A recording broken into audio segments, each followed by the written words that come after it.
Vamos para a nossa segunda questão, tá? Segunda questão diz: a floresta amazônica, com toda a sua imensidão, não vai estar aí para sempre. Foi preciso alcançar toda essa taxa de desmatamento de quase 20 mil quilômetros quadrados ao ano. Olha aí, pessoal, 20 mil quilômetros quadrados ao ano. Números marcantes na década de 90 e início dos anos 2000, esse contexto de desmatamento durante o ano. Na última década do século XX, para que uma pequena parcela de brasileiros se desse conta de que o maior patrimônio natural do país está sendo torrado. Absaber, Amazônia, do discurso APRAC, São Paulo, EDUSP, 1996. E aí o comando da questão diz: um processo econômico que tem contribuído na atualidade para acelerar o problema ambiental descrito é, veja bem, um processo econômico que tem contribuído na atualidade, beleza? E aí, vamos aqui, ó, região da floresta amazônica. Como é que foi o processo econômico, desenvolvimento dessa região? Eu sei que você está lembrando logo, sabe de quem? Drogas do Sertão. Mas a questão está falando de quem? De um processo econômico da atualidade, tá certo? Ah, eu sei que você lembrou da borracha. A borracha, nós tivemos 2 grandes ciclos, principalmente o período guerra. Então, o que é que você vai ter? Lembre-se do comando da questão. Você já elimina esses 2 períodos. Ah, professor, nós tivemos processo de mineração na Amazônia. Beleza, ok. Mas vamos pensar mais no que é o contexto de atualidade, tá? Para isso, você vai ter uma ajuda. A ajuda é a própria questão. Lembre-se, pessoal, o comando da questão. Você tem um texto falando do desmatamento da Amazônia, tá? Essa área. E você vai lembrar logo do que é a chamada Amazônia Internacional e o que é a Amazônia Legal. Amazônia Internacional, a área da Amazônia que compreende os outros países, Guiana, Suriname, Guiana Francesa, Colômbia, Venezuela. Essa é a Amazônia Internacional. E você tem a área da Amazônia Legal, tá certo? Essa área que corresponde ao território brasileiro. A região norte, parte do estado do Maranhão, parte da região do Mato Grosso. Então você tem este território aqui, tá? E o que é que você vai ter? O item A diz assim: a expansão do projeto Grande Carajás, com incentivos à chegada de novas empresas mineradoras. Pessoal, projeto Grande Carajás, olha só, vamos tirar a Amazônia Legal. Projeto Grande Carajás, desde a década de 40, vou contar uma historinha aqui para vocês. Presta atenção, ó, se liga, tá? Desde a década de 40, estudos de empresas americanas eram desenvolvidos aqui na região norte, principalmente na região do Pará, para descobrir a estrutura geológica, qual era a riqueza mineral que a região norte poderia fornecer. Tudo isso em busca de manganês, de cobre, de ferro, de bauxita, dos recursos minerais de uma maneira geral. Então, quando nós vamos chegar da década de 60 para a década de 70, aí nós tivemos uma exploração para valer, tá? A empresa United Steel resolveu fazer a exploração e descobriu uma grande reserva de ferro aqui na região norte. Você vai lembrar que o final dos anos 60 e início dos anos 70, nós estávamos inseridos na ditadura militar. Governo de quem? Muito bem, governo Médici, tá? Daí o que que acontece? Nós vamos ter o desenvolvimento de muitos projetos para a região norte. E aí, dividiram a Amazônia em 2 grandes projetos: Amazônia Oriental e Amazônia Ocidental. Para o lado da Amazônia Oriental, o grande projeto desenvolvido é chamado de Projeto Carajás. Tá certo?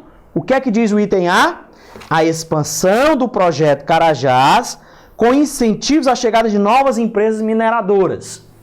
Pessoal, década de 60 para a década de 70. E esse projeto só vai ter um grande impulso nos anos 80. Tá? E o que provoca essa área de desmatamento tão intenso da Amazônia não é ainda essa estrutura. A exploração do minério de ferro aqui na região do Pará fez com que o governo desenvolvesse uma infraestrutura para escoar os minérios dessa região. E aí o governo desenvolve uma estrada de ferro chamada Estrada de Ferro Carajás, ok? Até o porto de Itaqui, no Maranhão, tá certo? Ok? Na região do Porto de Ponta Madeira. Então, o Porto de Itaqui, no Maranhão, para escoar a produção. E a empresa que veio a fazer a parceria era uma empresa brasileira, Companhia Vale do Rio Doce, antiga CVRD, hoje chamada apenas de Vale, após o processo de privatização que ela sofreu lá no governo Fernando Henrique Cardoso. Então nós tivemos esse processo de expansão, tá, do projeto Carajás, e também com a região foi desenvolvida a usina hidrelétrica de Tucuruí. O aproveitamento energético daqui para o beneficiamento da bauxita a ser transformada em alumínio. Tranquilo? Ok? Então isso aqui é o projeto Carajás. Mas você vai lembrar que a partir da década de 70, o governo brasileiro começou a gerar forte incentivo para os produtores agrícolas aqui da região sul.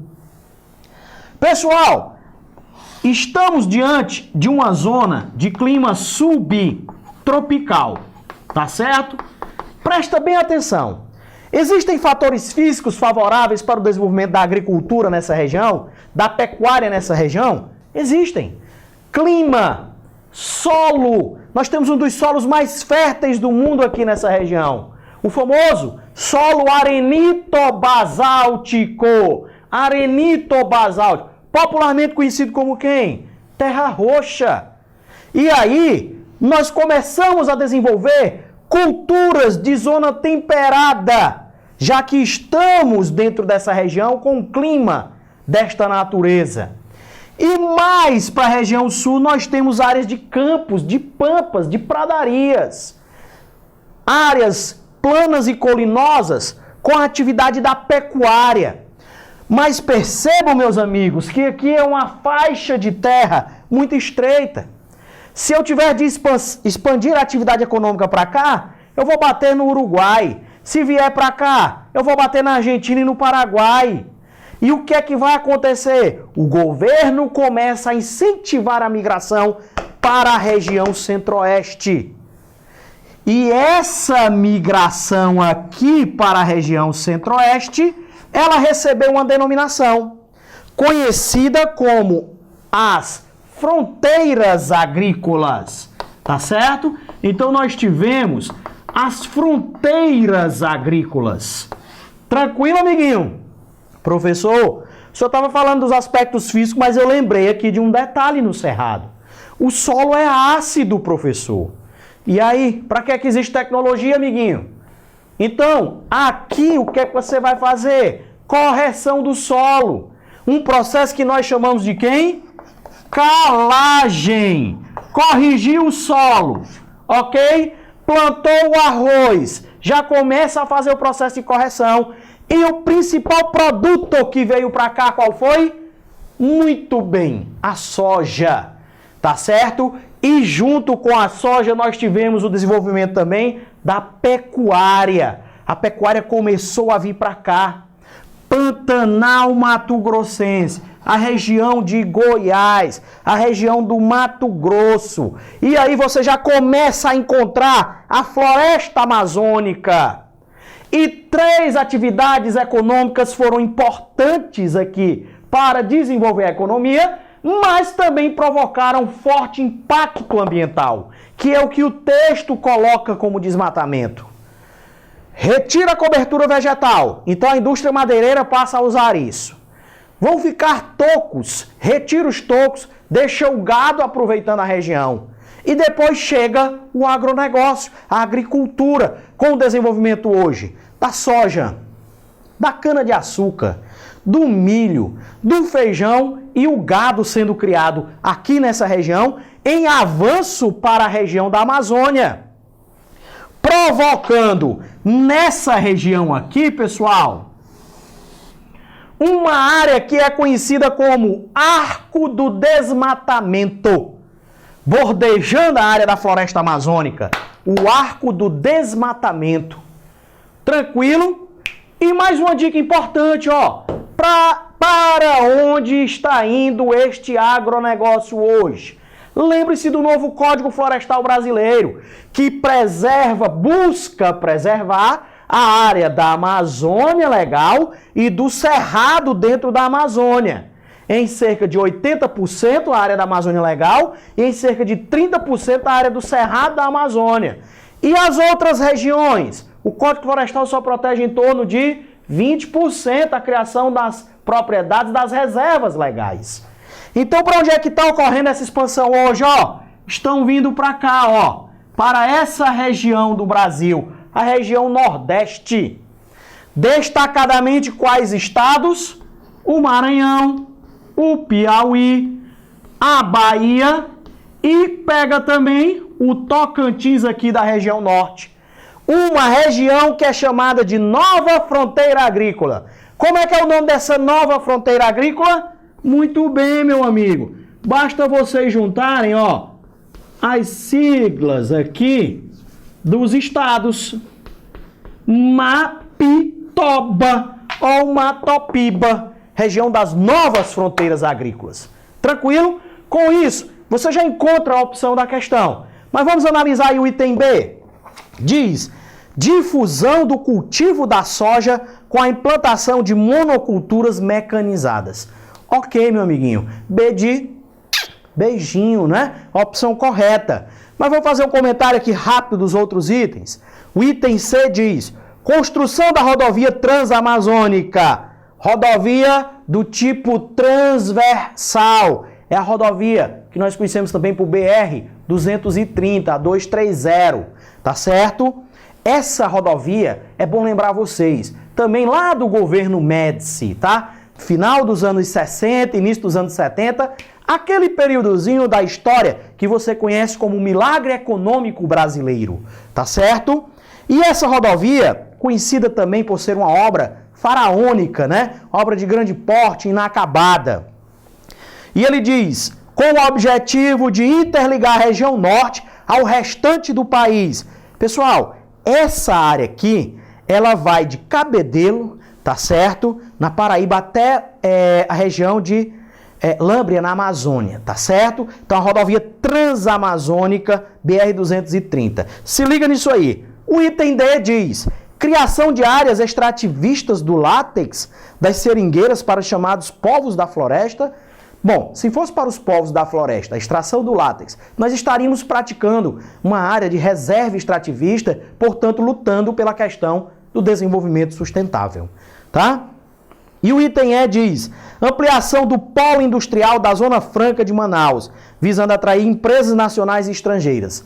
Pessoal, lembre-se que este impacto ele é mais restrito à zona do distrito industrial. Tranquilo? Portanto, a opção da segunda mesmo, letra B de beijinho.